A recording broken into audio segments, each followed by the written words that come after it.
और ठाकुर जी के सामने बड़े बड़े कढ़ाई रखी। तो उस दिन पुजारी जी से गलती ये हो गई कि सामने मिठाई रखवे की जगह, खीर रखवे की जगह उनने कड़ी रख दी। कड़ी रख दी, कड़ी के पीछे चावल रख दिए, चावल के पीछे मिष्ठान रखा और सब सजा दिए सामने। और सजा करके रसोई घर की किवाड़ लगा के 45 मिनट का भोग लगता है, 45 मिनट के लिए पुजारी जी चले गए। 45 मिनट बाद जैसे ही पुजारी जी भीतर आए तो क्या देखा, सिंहासन पर ठाकुर जी है ही नहीं। ठाकुर जी है ही नहीं वहां पर। पुजारी जी बोले, अरे भैया ठाकुर जी कहां गए? पूरे मंदिर में हल्ला है, वो सब इकट्ठे है गए, ठाकुर जी कहां चले गए?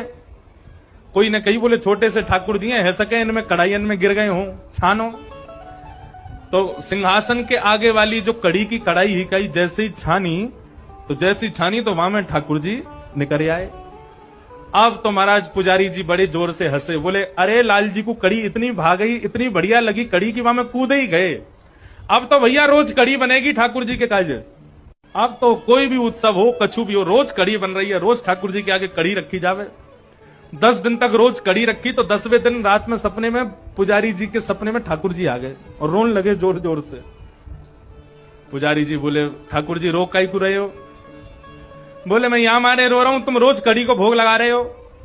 बोले मैं तो यहां मारे लगा रहा हूं, बाद में आप कड़ी में कूद गए, इतनी बढ़िया लगी कि वहां में डूब ही गए, तो हमको लगी कड़ी ज्यादा पसंद आ गई है, तो रोज कड़ी को भोग लग रहा है। ठाकुर जी बोले, अरे मैं कड़ी खावे को ना कूदो, तो फिर काय को कूदे?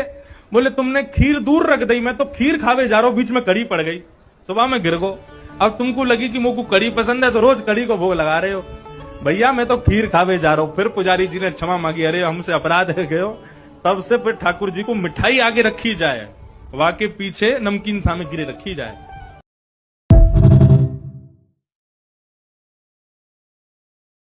Download ShareChat.